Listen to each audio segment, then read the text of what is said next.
Well, hello students. Today we're going to be learning about quadratic transformations. Excuse me. And if you think about transformations is basically the change of the quadratic function. It either can move up or down, up and down, left or right. It can get smaller, it can get bigger. And so we're going to be learning that today through a worksheet that you'll be doing. And on your worksheet, I want you to write all of these transformations because while you're doing the worksheet, you'll be identifying what type of transformation it is.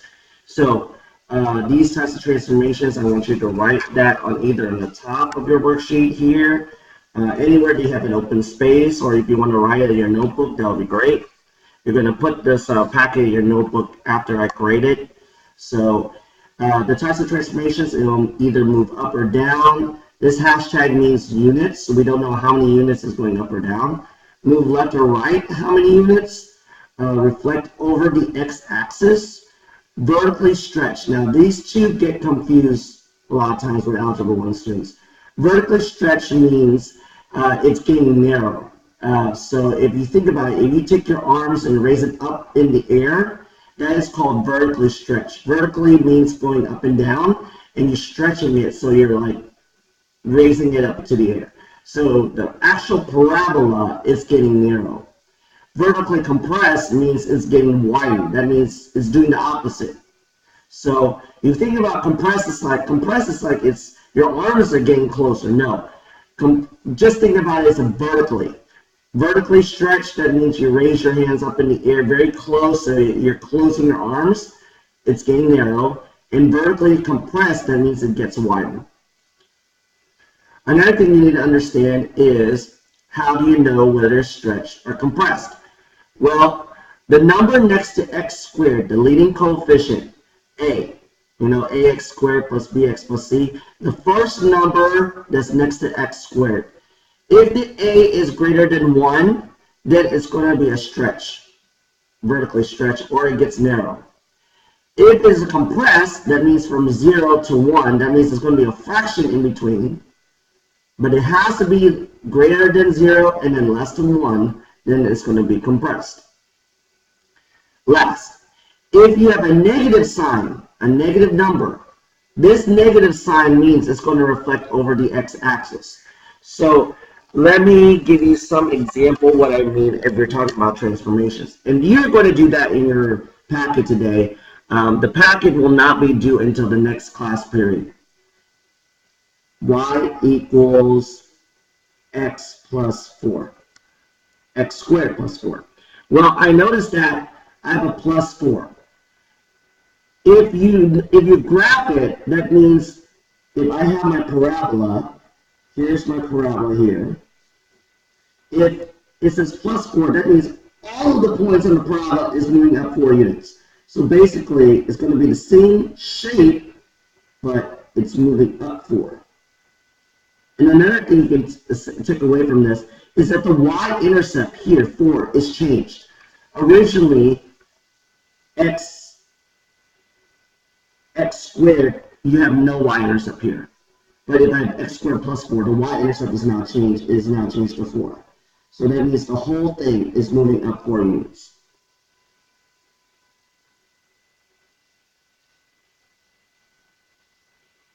Okay? So it's moving up 4 units. Now, let's say I have this. I have y equals negative 3x squared.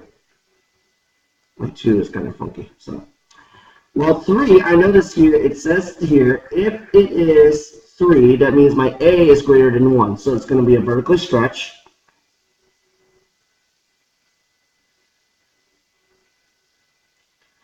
And this negative sign in front of it, well, the negative says, and right here, it's reflect over the x-axis.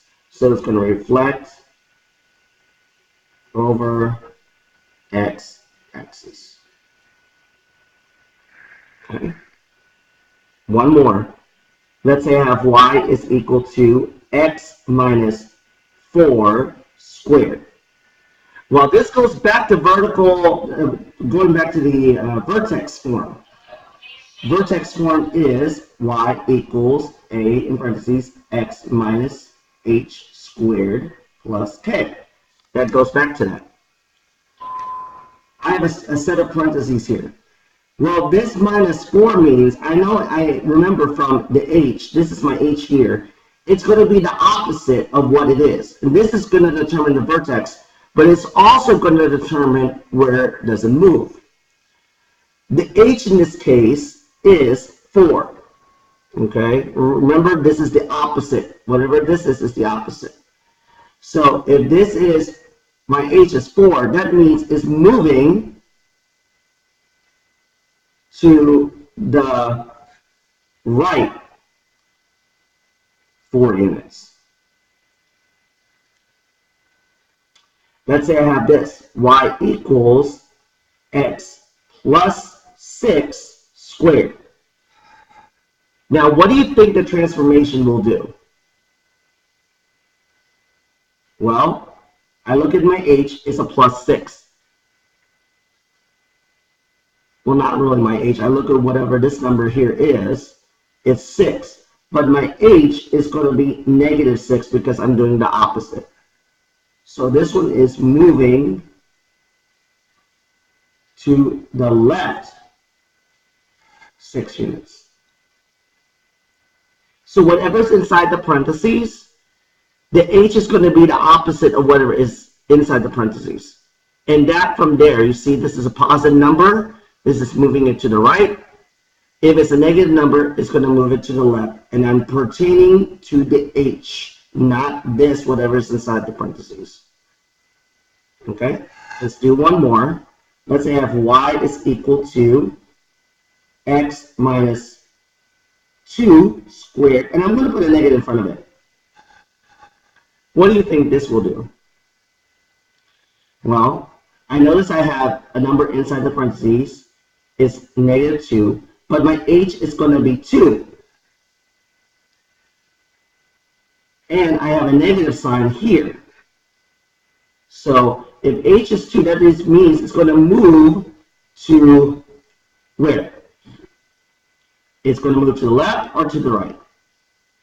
Move to the right 2 units.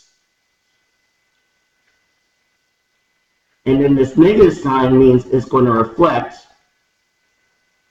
over x-axis. That's basically your transformation. So today what you're going to do on this packet here is that you are going to be coloring each of the functions given to you. Each function on that one sheet of paper, you're going to graph it on the graph that is below it. So here it says use the graphing calculator to graph the function y or f of x equals x squared. F of x is the same thing as y. You're going to graph that one color. For number 2, you do the same thing, and you're going to do that in a different color. And then this one, you're going to do that also in the same graph of a different color. So you have 3 different colors on your graph. Just be mindful also, these questions are in between. The one that says describe the difference between this graph and the graph of f of x equals x squared. You have to identify what are the transformations you're dealing with. I have them on the board, so if you need to write it down, go ahead and do so. And you need to do that for each one that says describe the difference between the graph. So anytime it says describe the transformation. On the second page, same thing. Each function, you're going to do that in a different color. You're going to graph it on here. Okay? We're not doing vertex form. We're not doing a transforming and standard form. We're just graphing and we are identifying what is the transformation. Okay? So this one here, same thing. All of these, you're going to graph it on here. And you have a set of 10 questions. You are going to answer them. And just like always, you're going to put your answers in the hub like a test. So this is going to be a grade. This packet is going to be a grade. So it's going to be 2 grades for this. All right, if you have any questions, let me know. Good luck.